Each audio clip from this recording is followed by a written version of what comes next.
வணக்கம். வாழ்க வளமுடன். நலமே சூழ்க.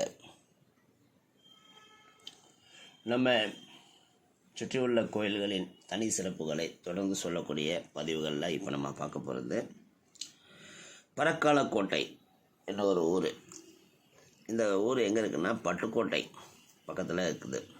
தஞ்சை மாவட்டத்தில் இருக்கிற பட்டுக்கோட்டை பக்கத்தில் இருக்கிற பரக்காலக்கோட்டைங்கிற கிராமத்தில் பொது ஆவுடையார் கோயில்னு ஒரு கோயில் இருக்குது. இந்த கோயிலோட சிறப்பு என்னென்னா, இது வாரத்தில் ஒரே ஒரு நாள் திங்கட்கிழமை இரவு 12 மணி அளவில் இங்கு பூஜைகள் நடக்கிறது.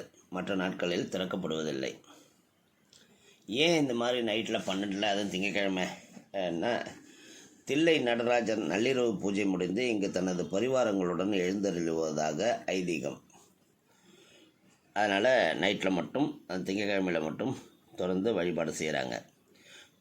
அது மட்டும் இல்லாமல் தை பொங்கல் அன்று, அதாவது தை 1ஆம் தேதி அன்று மட்டும் பொங்கல் அன்னைக்கு காலை முதல் மாலை வரை வழிபாடு நடைபெறுகிறது. இங்கு தலவிருட்சமாக வெள்ளாள மரம். அது மட்டும் இல்லாமல் இந்த வரப்போகிற கார்த்திகை மாதத்தோட சோமவாரம், அதாவது திங்கட்கிழமை இங்கு விசேஷமானது. அன்றைய தினம் பக்தர்கள் தங்கள் விளைநிலங்களில் விளைந்த பொருட்களையும் ஆடு மாடு போன்றவற்றையும் காணிக்கையாக செலுத்துகிறார்கள். அப்போது பக்தர்களுக்கு ஆள் இலை பிரசாதமாக கொடுக்கப்படுகிறது. மருத்துவ குணம் கொண்ட இந்த ஆள் இலை என்ன சொல்கிறாங்க. எவ்வளோ யூனிக்னஸ் இருக்குது பாருங்கள் நம்ம கோயில்களில். வாழ்க வளமுடன். நலமே சூழ்க. வணக்கம். வாழ்க வளமுடன்.